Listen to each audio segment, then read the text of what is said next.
तस्मै श्रीचैतन्यमनोभीष्टं स्थापितं येन भूतले स्वयं रूपकदा मह्यं ददाति स्वपदान्तिकं वन्देऽहं श्रीगुरु श्रीयुतपदकमलं श्रीगुरुन् वैष्णवांश्च श्रीरूपं साग्रजातं सहगण रघुनाथान्वितां तं सजीवं साद्वैतं सावधूतं परिजनसहितं कृष्णचैतन्यदेवं श्रीराधा कृष्णपादान् सहगणललिता श्रीविशाखान्वितांश्च हे कृष्णा करुणा सिन्धु दीनबन्धो जगत्पते गोपेश गोपिका कान्त राधाकान्त नमोऽस्तुते तप्त काञ्चन गौराङ्गी राधे वृन्दावनेश्वरी वृषभानुसुते देवी प्रणमामि हरिप्रिये वाञ्छाकल्पतरुभ्यश्च कृपा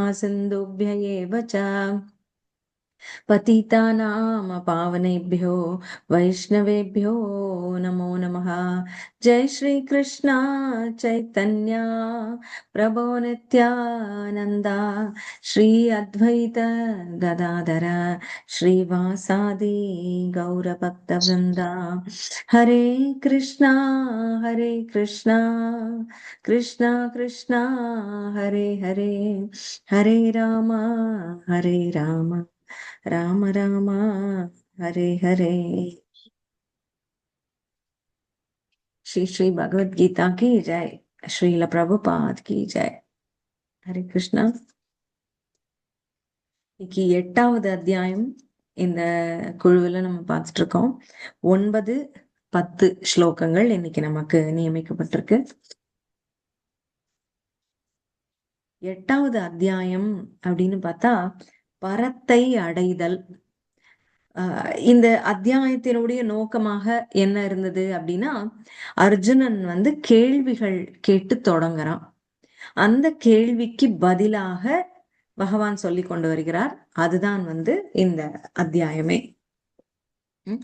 8வது அத்தியாயம்னாலே ஞாபகம் வச்சுக்கோங்க, அர்ஜுனன் கேள்விகள் கேட்கிறான். என்ன கேள்விகள்? பிரம்மம் என்பது என்ன? அத்தியாத்மம் என்பது என்ன? அப்புறம் கர்மா என்பது என்ன? ஆதி பூத்த என்றால் என்ன? ஆதி தெய்வம் என்பது என்ன? ஆதி யஜ்ஞம் என்பது என்ன? அதாவது ஆதி யஜ்ஞம் அப்படின்னா யாகத்தின் இறைவன், அது என்ன? உடலில் அவர் எவ்வாறு வசிக்கிறார் அப்படின்னு கேட்டு வரார். அதுக்கப்புறம் பிரயாண காலே, மரண காலத்தில் உன்னை எவ்வாறு அறிய முடியும் அப்படின்றது. சரி, இதத்தான் 8 கேள்விகள். இந்த 8வது அத்தியாயம் 8 கேள்விகள் அப்படின்னு ஞாபகம் வச்சுக்கோங்க. சரி, இப்படியாக கேட்கிறார். அதற்கு கிருஷ்ணர் படிப்படியாக ஒன்னொன்னா அட்ரஸ் பண்ணி பதில் சொல்லிடுறார். சரி, இப்ப நம்ம எதை பாக்குறோம் அப்படின்னா, இதுல முக்கிய விஷயம் என்ன இந்த அத்தியாயத்துல இருக்கிறது அப்படின்னா, இறக்கும் போது என்ன நடக்கிறது, எப்போது இறக்கலாம், எங்கு இறக்கலாம். பரத்தை அடைதல் அப்படின்னாலே பரமபதம் அப்படின்னு சொல்றோம், பகவான் திருவடி அப்படின்னு சொல்றோம். அதெல்லாம் எப்ப அடைவோம்? மரண காலத்துல, மரணத்திற்கு பின்போ மரணத்தின் போதோ நாம எங்கு அடைகிறோம் அப்படிங்கிறது. சரி, இந்த பாடம் எதை பற்றி இருக்கும்? நாம் இறக்கும் தருவாயில் அடையக்கூடிய இடம் என்ன, எப்போது, என்ன, எந்த நேரத்தில் அடைந்தால் அது சிறந்ததாக இருக்கும், எப்போது அது நமக்கு அமைய வேண்டும் அப்படிங்கிறது. சோ இத நம்ம ஒரு பிரயாணத்தை பிளான் பண்ணணும் அப்படின்னா, பிரயாணத்துக்கு முன்னாடி தானே பண்ணணும். சோ பிரயாணம், இறுதி பிரயாணமாக இருக்கக்கூடிய இறப்பை நாம் இப்படி இருக்கலாம் அப்படின்னு திட்டமிட வேண்டும் என்றால் அதை நம்ம வாழ்நாளிலேயே பண்ண வேண்டும். அததான் இங்க நம்ம பாக்குறோம். சோ 8, 9 ஸ்லோகங்கள் எப்படி இருக்கு அப்படின்னு பார்க்கலாம். कविं पुराणम् अनुशासितारम् अणोरणीयांसम् अनुस्मरेत्यः सर्वस्य दातारम् अचिन्त्य रूपम् ஆதித்யவர்ணம் தமச பரஸ்தாத் அப்படின்னு சொல்றார். அதாவது இது எதற்காக இங்க வந்திருக்கு அப்படின்னா, பரமபுரி 8வது அத்தியாயம் 7, 8கள்ல என்ன இது புறாமே அந்த கேள்விக்கு பதிலாக தான் வருகிறது.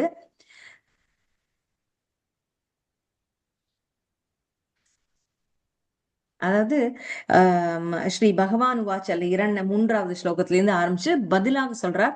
அதை சுருக்கமா பார்க்கலாம் நம்ம.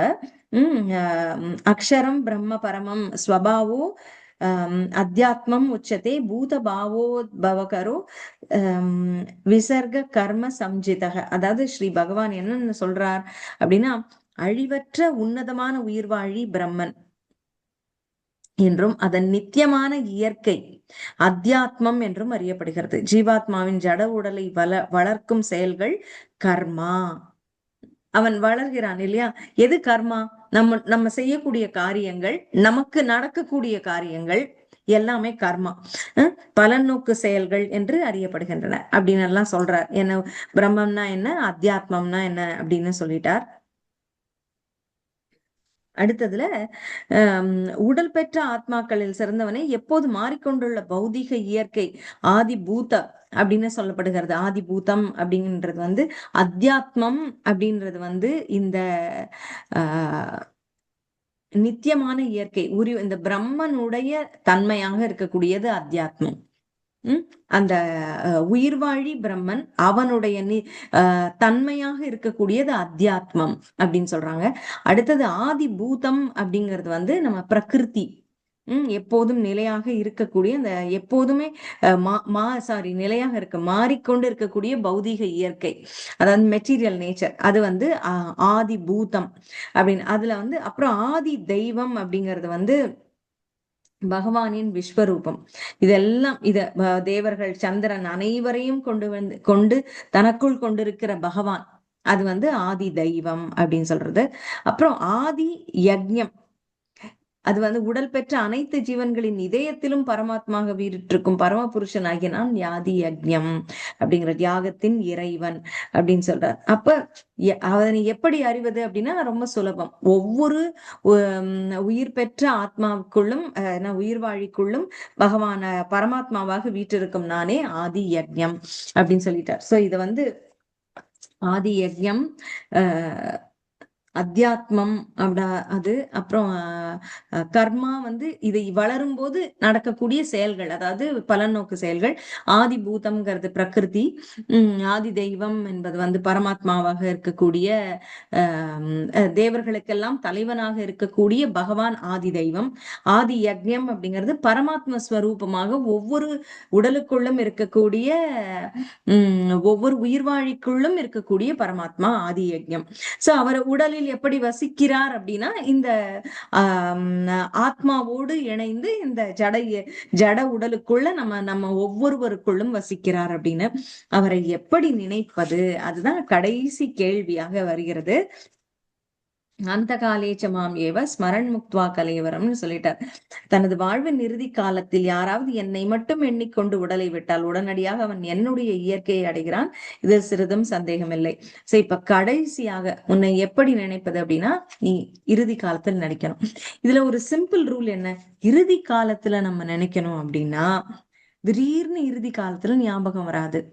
அப்ப நம்ம என்ன பண்ணணும், நம்முடைய இளமை காலம் முதலே, சிறுவயது முதலே அந்த பக்தியையும் அவரை நினைக்கக்கூடிய அந்த பழக்கத்தையும் ஏற்படுத்தி கொண்டால் தான் இறுதி காலத்தில் நம்மால் அவரை நினைக்க முடியும்.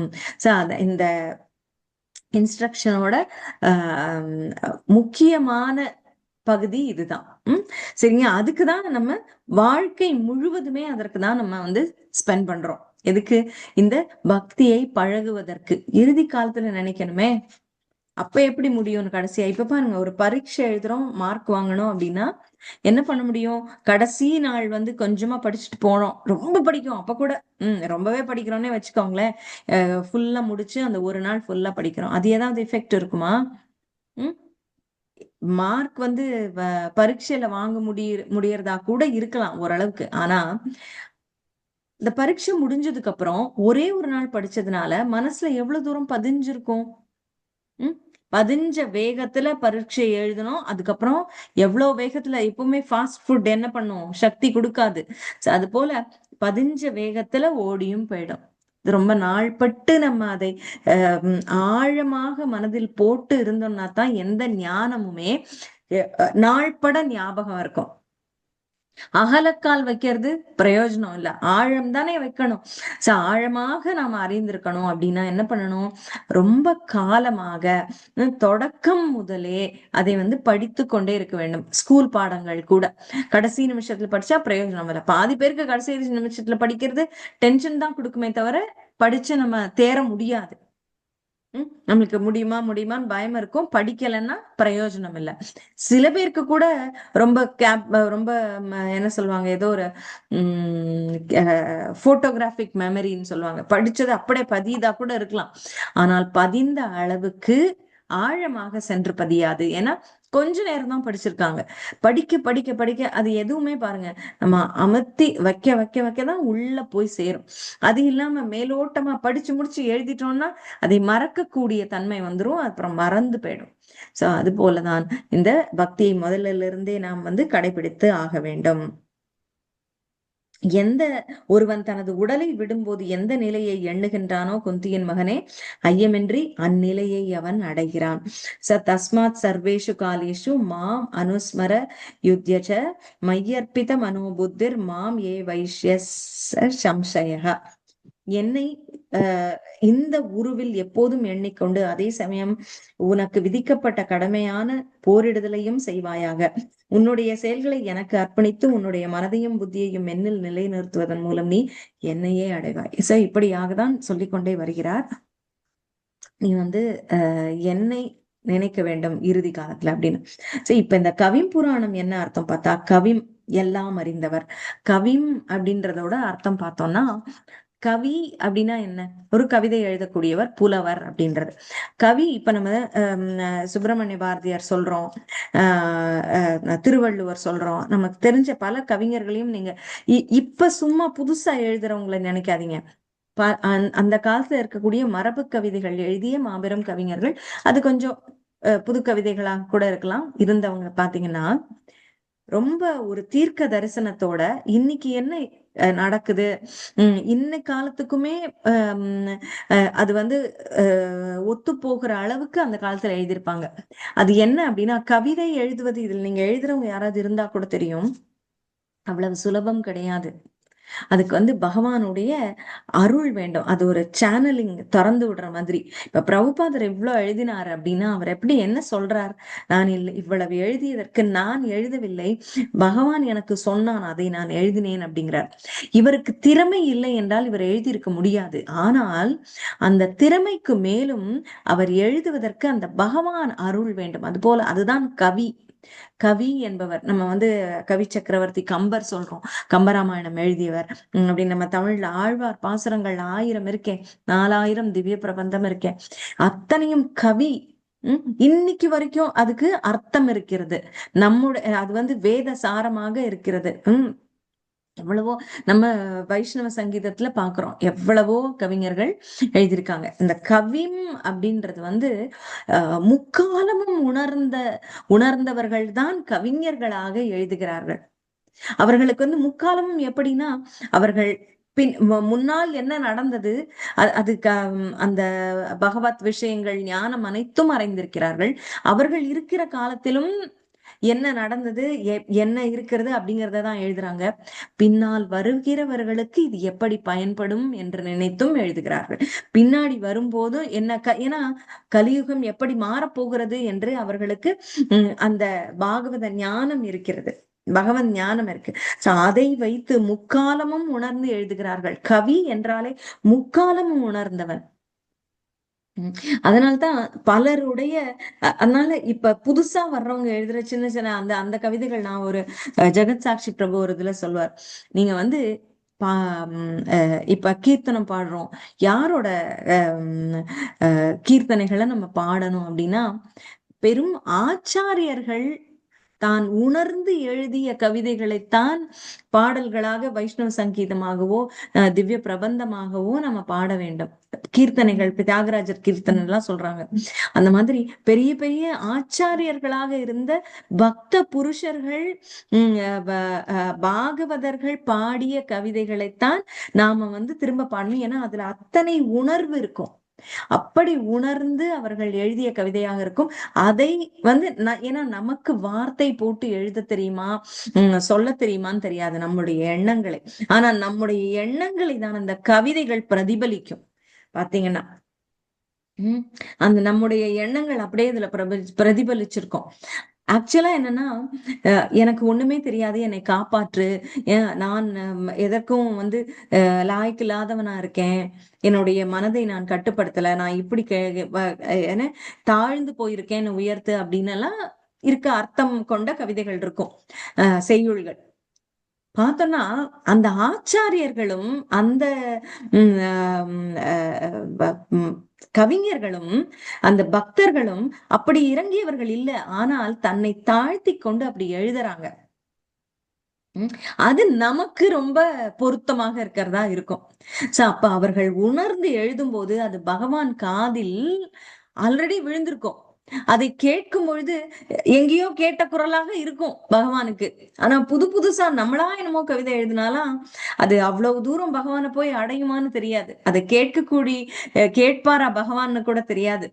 ஆனால் இந்த பெரும் ஆச்சாரியர்கள் எழுதிய கவிதைகள், அதாவது பெரிய பெரிய கிரந்தங்கள் இருக்கு இல்லையா, பாகவத ஸ்லோகங்கள், ராமாயணம், மகாபாரதம் போன்ற மாபெரும் காவியங்களில் இருக்கக்கூடிய பிரார்த்தனை ஸ்லோகங்கள், இந்த மாதிரி இவற்றை கொண்டுதான் நம் பகவானை துதிக்க வேண்டும்னு சொல்லுவாங்க. ஏன்னா அந்த கவி அப்படின்றவர் வந்து ஆச்சாரிய புருஷராக பெரும் பக்தனாக இருக்கும்போது அதுல வந்து சாரம் இருக்கும், சக்தி இருக்கும் அப்படிங்கிறது.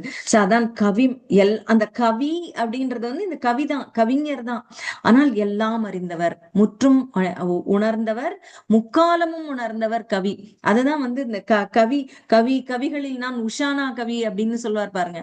அது போல இவர் வந்து அப்படி ஒரு தன்னை சொல்கிறார். எல்லாம் அறிந்தவர், புராணம், மிக பழமையானவர். இப்ப புதுசா வந்தவங்க எல்லாம் கிடையாது. இவர் புராணம்னா பழசு, ஆனா மிக பழமையானவர் அப்படின்னு சொல்றாங்க. அதாவது பல காலமாக இருந்து கொண்டு இருக்கக்கூடியவர். அப்படி இருக்கக்கூடியவர்களுக்கு நம்ம வந்து அவர்கள் லேட்டஸ்டா வர்றதெல்லாம் தெரியாதவங்க அப்படின்னு நினைக்க வேண்டாம். லேட்டஸ்டா இப்ப வர்றதுகள்ல இருக்கக்கூடிய ஞானத்தை விட புராணமாக பல காலம் முன்பு இருந்தவர்களுக்கு இருக்கக்கூடிய அனுபவமும் ஞானமும் ஆழமானது. அனுஷா சிதாரம், கட்டுப்படுத்துபவர் அனைத்தையும். அதாவது கட்டுப்படுத்துபவர்னா எல்லாம் அவர்கிட்டதான் கண்ட்ரோல் இருக்கு, கட்டுப்படுத்துகிறார். அணுவை விட அணியாம்சம் சிறியவர், அணுவை விட சிறியவர். அனுஸ்மரேத், எப்போதும் நினைத்து எவன் ஒருவன் சர்வசிய, எல்லாவற்றையும் தாத்தாரம், பராமரிப்பவர். அச்சிந்திய, புரிந்து கொள்ள முடியாத ரூபம், ஆதித்ய வர்ணம், சூரியனை போன்று நிறமுடையவர். தம இருளிற்கு பரஸ்தாத், உன்னதமானவர். எல்லாம் அறிந்தவர், மிக பழமையானவர், கட்டுப்படுத்துபவர், அணுவை விட சிறியவர், எல்லாவற்றையும் பராமரிப்பவர், எல்லா பௌதீக கருத்துக்களுக்கும் அப்பாற்பட்டவர், புரிந்து கொள்ள முடியாதவர், ரூபமுடைய நபர், சூரியனை போன்று பிரகாசமானவர், ஜட இயற்கையை கடந்த உன்னதமானவர் என்ற பரமபுருஷரை ஒருவன் தியானம் செய்ய வேண்டும். எப்படி அறிய வேண்டும் அப்படின்னா பகவானை இப்படியாக அறிய வேண்டும். அச்சிந்திய ரூபம் அப்படின்னு சொல்றாரு பாருங்க.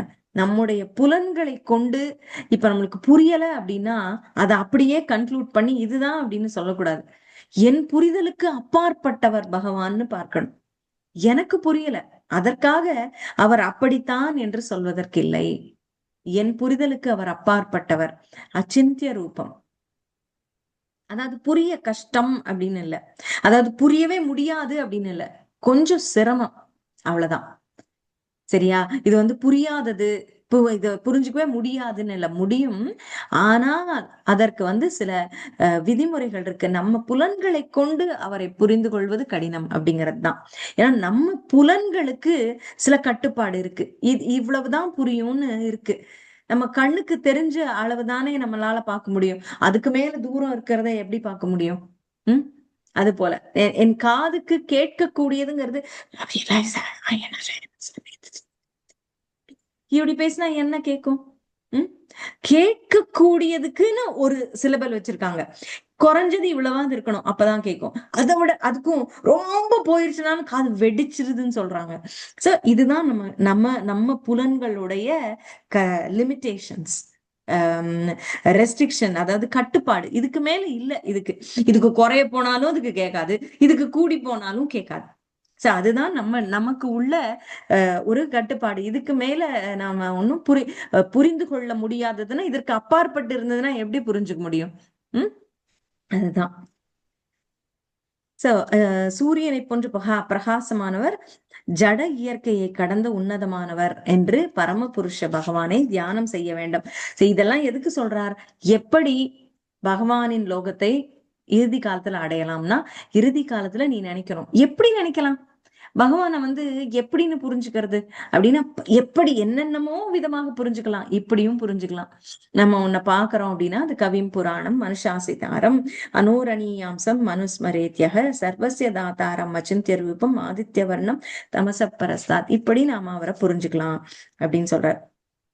அடுத்தது, பிரயாண காலே மனசாச்சலேன பக்தியா யுக்தோ யோக பலேன செய்வ புருவோர் மத்தியே பிராணம் ஆவேஷ்ய சம்யக் சதம் பரம் புருஷம் உபைதி திவ்யம் அப்படிங்கிற பிரயாண காலே, இறக்கும் காலத்தில் மனதால் அச்சலேன பிறழாது, பக்தியா முழு பக்தியுடன், யுக்த ஈடுபாடு, யோக பலேன யோக சக்தியின் பலத்தால், மேலும் ஏவ நிச்சயமாக, புருவோ இரு புருவங்களுக்கு மத்தியில், பிராணம் உயிர் மூச்சு, ஆவேஷ்ய நிறுத்தி, சம்யக் முழுமையாக, அவன் தம் அந்த பரம புருஷரை உபைதி அடைகிறான் திவ்யம் ஆன்மீக உலகில். எவன் ஒருவன் இறக்கும் தருவாயில் தனது உயிர் மூச்சை புருவங்களுக்கு மத்தியில் நிறுத்தி யோக பலத்தால் பிறழாத மனதுடனும் முழு பக்தியுடனும் பரமபுருஷரை நினைப்பதில் ஈடுபட்டுள்ளான், அவன் நிச்சயமாக பரமபுருஷ பகவானை அடைவான் அப்படின்னு சொல்றார். சோ அப்ப அந்த பயிற்சி நமக்கு எவ்வளவு முன்னாடில இருந்தே வேணும். நமக்கு உடல் பலகீனமாக தொடங்கிவிடும். பிரயாண காலம் வரும்போது என்ன செய்ய முடியும்னு கூட தெரியாது. நமக்கு தண்ணி எடுத்து குடிக்கிறதுக்கு நம்ம கை வேலை செய்யுமான்னு கூட தெரியாது. வேணும்னு கேட்கறதுக்கான உணர்வு இருக்குமான்னு கூட தெரியாது. அப்படி இருக்கும்போது நம்ம உடலை கொண்டு சென்று எடுத்து குடிக்க நமக்கு முடியாது. அடுத்தவர்களை கேட்கறது கூட வாய் வருமானு தெரியாது. அப்படி இருக்கும்போது இவ்வளவு ஒரு புருவோர் மத்தியில அதை வைக்கணும் அப்படின்னா அது இன்னும் எவ்வளவு சிரமம். அப்ப நம்ம அந்த ஒரு இறுதி காலத்துல நமக்கு உடல் ஆரோக்கியமும் வேண்டும் பகவானை நினைப்பதற்கு. அப்படின்னு எதை நினைத்து வேண்டுவது? எனக்கு நினைக்கக்கூடிய மனதை குடன் வேண்டதா? நினைக்கக்கூடிய மனம் வேண்டுமென்றால் எனக்கு சமமாக, அதாவது பேலன்ஸ்டு ஹெல்த் வேணும். நல்ல உடல் ஆரோக்கியம் இருந்தால்தான் என் மனது சரியாக இருக்கும். அந்த மனதில் பகவானை நான் வைக்க முடியும் அப்படின்னு அதான் இங்கு கூறப்பட்டுள்ளது. யோக பயிற்சி பெற்றவர்கள் உயிர் மூச்சை புருவங்களுக்கு மத்தியில் ஆக்ஞா சக்கரா எழுப்ப வேண்டும் என்று பரிந்துரைக்கப்பட்டுள்ளது. 6 சக்கரங்கள் மீது தியானம் செய்யக்கூடிய ஷட்சக்கர யோக பயிற்சி இங்கே அறிவுறுத்தப்பட்டுள்ளது அப்படின்னு சொல்ற தூய பக்தன். அதான் உடல் ஆரோக்கியத்தை நம்ம வளர்த்து கொள்வதற்கு இந்த சட்சக்கர யோக பயிற்சி முக்கியம். அதனால பக்தி அப்படிங்கிறதுனால பக்தியை மட்டும் செய்து கொண்டு நம்மளுடைய உடல் ஆரோக்கியத்தை உதாசீனப்படுத்திடணும் அப்படிங்கிறது இல்லை. அதையும் நன்றாக நம்ம பராமரித்து கொண்டு வரதான் நம்முடைய இது க்ஷேத்திரம் தானே நம்முடைய உடல். பகவான் வீட்டிருக்கக்கூடிய க்ஷேத்திரம். இதை சுத்தமாக, இதை ஆரோக்கியமாக வைத்துக் கொண்டால்தான் இதனால் செய்யக்கூடிய சேவைகளை நாம் சரிவர செய்ய முடியும். இதுக்கு நாம கவனிப்பே இல்லாம அப்படிங்கிறத விட, அதுவாவது தியாக மனப்பான்மையோட நம்ம உடலுக்கு ஒண்ணும் நம்ம பெருசா பண்ணல அப்படின்னு, ஆனா போகமா அனுபவிக்கிறோம் பாருங்க. என்ன போடுறோன்னே தெரியாம ஓவரா நம்ம எல்லாம் போட்டுட்டு இருக்கோம். பிடிச்சத சாப்பிட்டு போகமா சாப்பிட்டுட்டு இருக்கோம்னு வச்சுக்கோங்க. அதுவும் நாம் உடலுக்கு செய்யக்கூடிய துரோகம். போகமாக உண்ணுவது உடலுக்கு செய்யும் துரோகம். ஏன்னா அதுதான் சொல்றாங்க ஜங்க் ஃபுட் அப்படின்னு இந்த காலத்துல எல்லாம் சொல்றாங்க. வேண்டாததை உள்ள போடும் போது குப்பையை போட்டா என்ன ஆகும்? மக்கி போகும், கெட்டு போகும் இல்லையா? குப்பை போடுறது நல்லது இல்லைல்ல.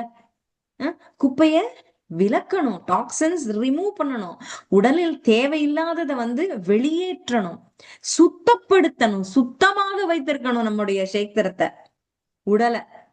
அப்பதான் வந்து ஆரோக்கியம் அதனாலதான் முக்கியம் அப்படின்னு அததான் வந்து இந்த யோக பயிற்சி முக்கியம். நம்முடைய உணவு கட்டுப்பாடு முக்கியம். அதெல்லாம் வந்து பெரிய விஷயம் இல்ல. எதை சாப்பிட்டாலும் பரவாயில்ல, நான் வந்து ஞானத்தை வளர்த்துக் கொள்ளணும், நான் நிறைய படிக்க வேண்டும், நான் நிறைய ஜபம் செய்ய வேண்டும், யோகம் என்பது எனக்கு அவசியம் இல்லை என்று தயவு செய்து நினைக்க வேண்டாம். யோக பயிற்சி முக்கியம். எனால் இந்த பகவானுக்கு சேவை செய்வதற்கும் பகவத் சிந்தனையை செய்வதற்கும் இந்த உடல் வேண்டும். இந்த உடல் சுவரை வைத்துதான் சித்திரம்னு சொல்லுவாங்க இல்லையா, அது போல இந்த உடல் ஆரோக்கியம் மிக மிக முக்கியம்.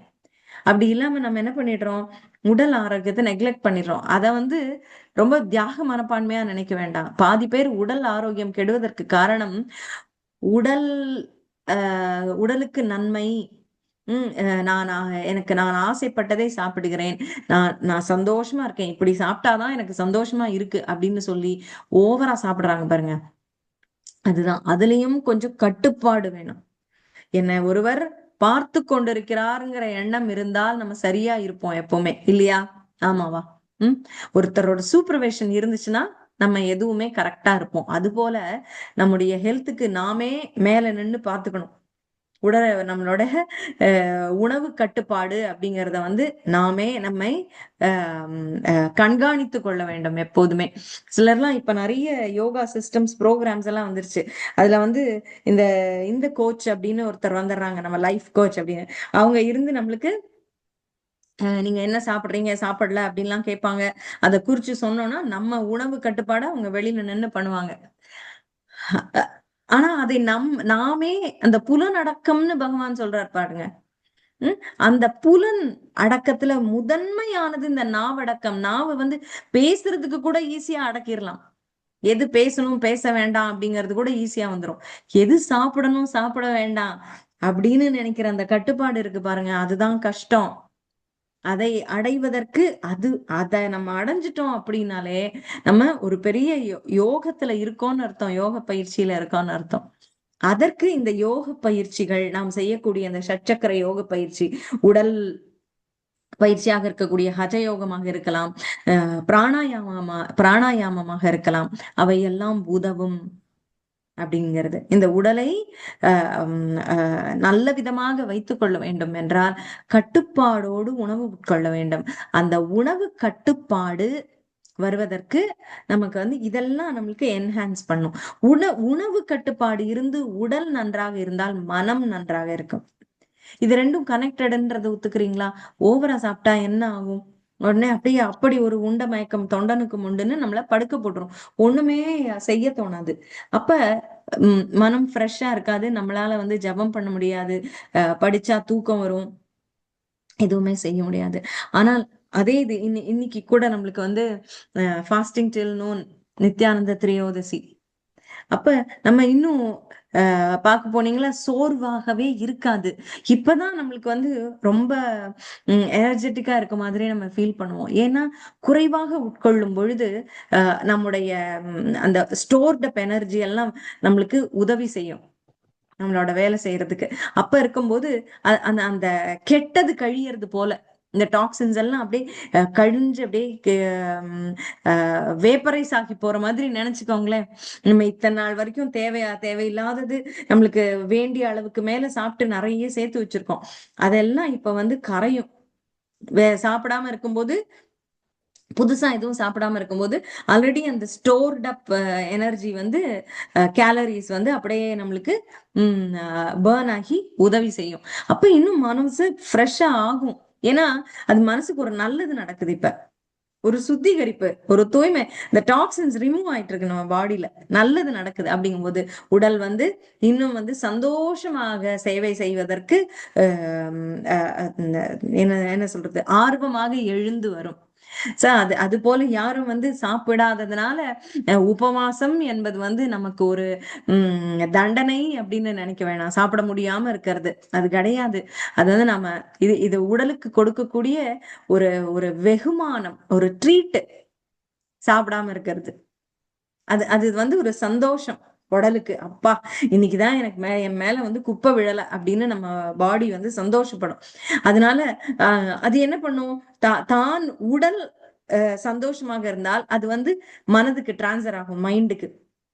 சோ மனதும் நம்முடைய அறிவும் வந்து எழுச்சியோட இருந்து செய்யக்கூடிய காரியங்களை வந்து ரொம்ப அலர்ட்டா, அதாவது விழிப்போடு செய்யக்கூடிய ஒரு தன்மை வரும்.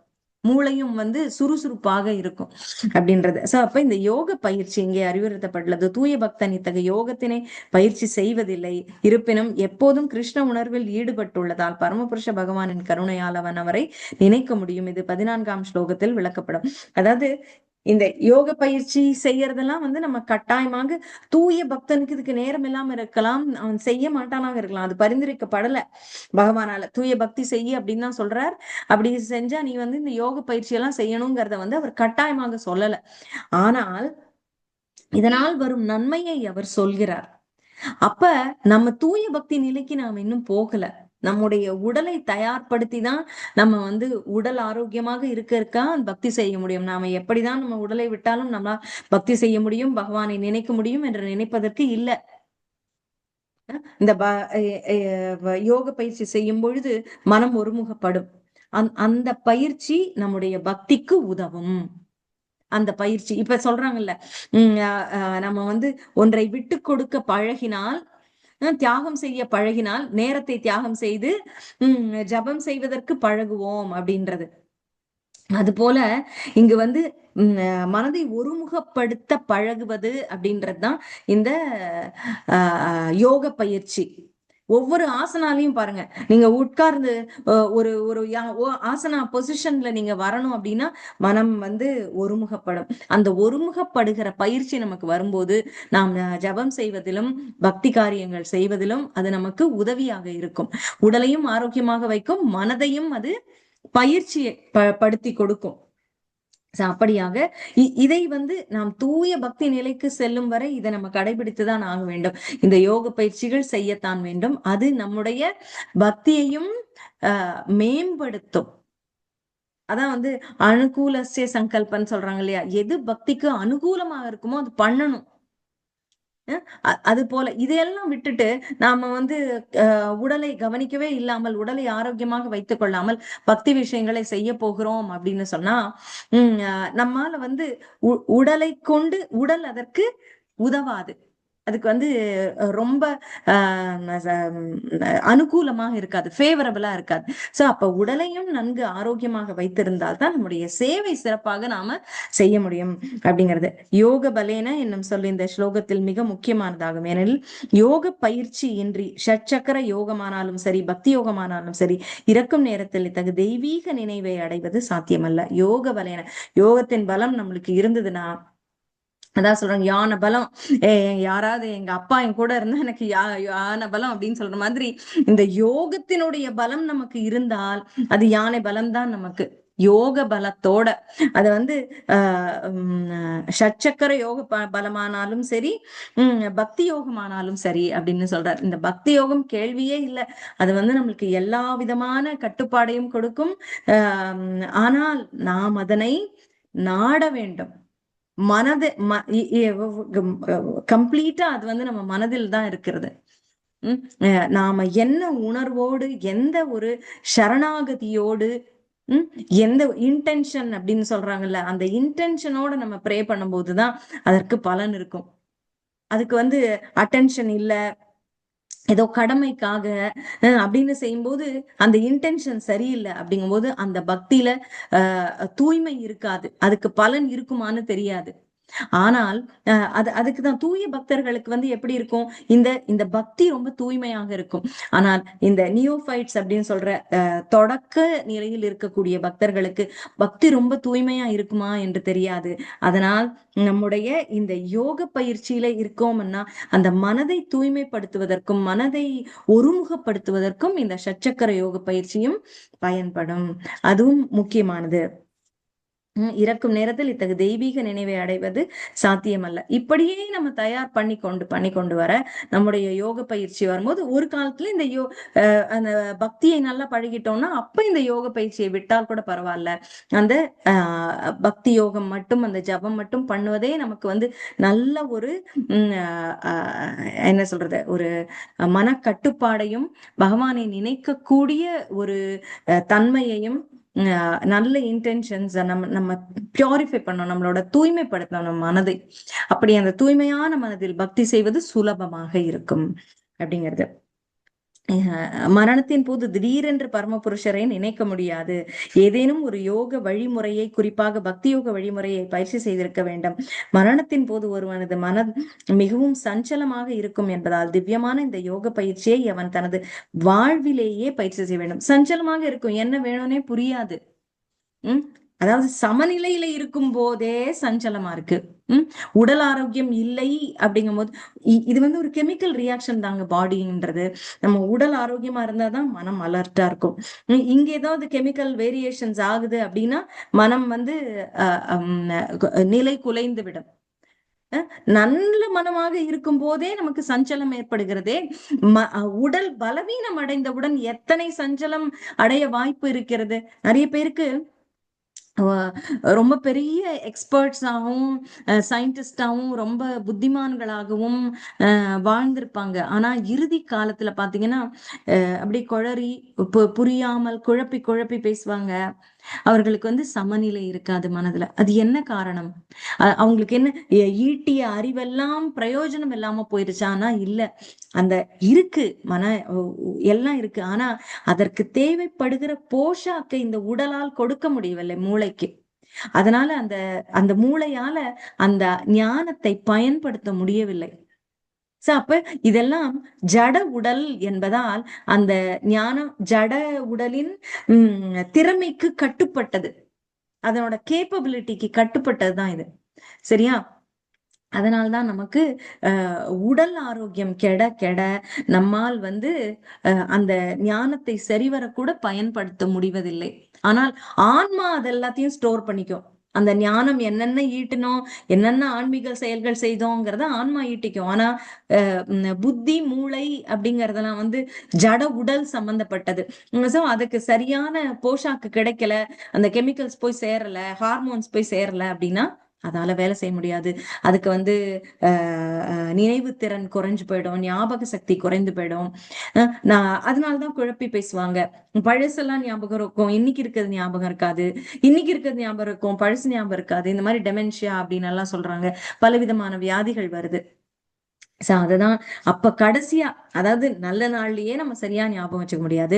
அப்ப இன்னும் மனம் வந்து சஞ்சலப்பட்டு நிற்கக்கூடிய உண்மையாகவே உடல் காரணமாக புத்தி கெட்டு போயிருக்கிற அந்த காலத்தில் நம்மால எப்படி ஞாபகப்படுத்தி வச்சுக்கொள்ள முடியும்? அதனால்தான் ஆழமாக பதித்து கொள்ள வேண்டும். எப்படி ஒரு நீங்க வந்து இப்ப சில மரங்கள்லாம் பாத்தீங்கன்னா யாரு தண்ணி ஊத்துறாங்க? அவ்வளோ பெருசா வளர்ந்துருக்கே அப்படின்னு நம்ம பாக்குறோம். சில காடுகள்ல பாத்தீங்கன்னா மழை வருது, ஆனாலும் சில மழை இல்லாத இடங்கள்ல கூட அந்த மரங்கள் நின்று கொண்டிருக்கிறது. எப்படி அப்படின்னா ஆழமாக வேர் சென்று அந்த நிலத்தடி நீரை எரித்து கொண்டு அது வாழ்ந்து கொண்டிருக்கிறது அந்த மரம். அது போலதான் நம் மனதின் ஆழத்தில் நம்முடைய பக்தியை பதித்து விட்டால், பகவன் நாமத்தையும் பகவான் மேல இருக்கக்கூடிய நம்முடைய சரணாகதியையும் பதித்து விட்டால், அது வந்து எப்படிதான் நம்முடைய உடல் ஆரோக்கியமும் நம் மனதும் குழம்பி கெட்டு போனாலும் சரி, இறுதி காலத்தில் பிரயாண காலத்தில் இந்த பகவானை நாம் மறக்க மாட்டோம். அந்த ஆன்மீக பலமானது போகாது. ஆன்மாவை ஒட்டியது அது. ஆன்மாவில் சென்று பதித்து விட்டால் இந்த ஜட உடல் எப்படி இருந்தாலும் ஆன்மா மறக்காது அப்படின்னு. அதனால்தான் இந்த பிரயாண காலத்துல எப்படி இருக்கணும். இப்ப நம்ம ஒரே ஒரு சின்ன விஷயம் இங்க அடிக்கடி எல்லாருமே படிப்பீங்களா இருக்கும். விஷ்ணு சகஸ்ரநாமத்துல கூட ஸ்ரீ யுதிஷ்டிர உவாச்ச பார்த்திருப்பீங்க. கிமேகம் தைவதம் லோகே கிம் வாப்யேகம் பராயணம் ஸ்துவந்தக்கம் கமர்ச்சந்த பிராப்னுயுர்மானவா சுபம் கோதர்ம சர்வ தர்மாணாம் பவத பரமோ மதः கிம் ஜபன் முச்சதே ஜந்துர் ஜன்ம சம்சார பந்தனாத்னு கேக்குறார். அந்த ஜென்ம சம்சார பந்தனாத்துல இருந்து விடுபடுவதற்கு கிம் ஜபன், எதை ஜபம் பண்ணணும் அப்படின்ற 6 கேள்விகள்ல இது ஒரு முக்கியமான கேள்வியா வருது. அதுக்குதான் பீஷ்ம பிதாமகர் நீ விஷ்ணு சகஸ்ரநாமத்தையே அவர் எடுத்து சொல்றார். சோ இதைத்தான் நாம இறுதி காலத்தில் நாம் யாரை நினைக்க வேண்டும், எப்படி நினைக்க வேண்டும் அப்படிங்கிறதுக்கு எத்தனையோ சான்றுகள் இருக்கு. அதனால இப்ப இட் இஸ் நெவர் டூ லேட்னு சொல்லுவாங்க. ஆனா இட் இஸ் லேட்னு நம்ம உணர்ந்தா தான் உடனே செய்வோம். இப்பயும் ஒன்னும் கெட்டு போகல, பண்ணலாம் அப்படின்னு நினைக்கலாம். ஆனா ஐயோ நேரம் இனிமே கம்மியாக இருக்கு, இனிமே நம்ம அதிகமாக பக்தி செய்தாக வேண்டும், நம்முடைய காலம் குறைந்து கொண்டே போகிறது. அதாவது சூரியன் உதயமாவதும் இறங்குவதும் இருக்கு இல்லையா, ஒவ்வொரு நாளும் நம்முடைய ஆயுளை அது குடித்து கொண்டே இருக்கிறதாம். அது போல அதை உணர்ந்து ஒவ்வொரு நாள் கழியும் போதும் நம் ஆயுள் குறைகிறது என்று நினைத்து பகவானை இன்னும் இன்னும் நினைப்பதில் நாம் நம்முடைய மனதை ஈடுபடுத்த வேண்டும் அப்படின்ற ஒரு ஒரு பாடத்தோட இன்றைய கிளாஸ் நான் முடிச்சுக்கிறேன். கொஞ்சம் நேரம் அதிகமாக எடுத்துட்டேன், சாரி. ஹரே கிருஷ்ணா. யாராவது இதுக்கு கருத்துக்கள் இருந்தா சொல்லலாம் இந்த ஸ்லோகம் பற்றி மற்றவர்கள். ஹரே கிருஷ்ணா.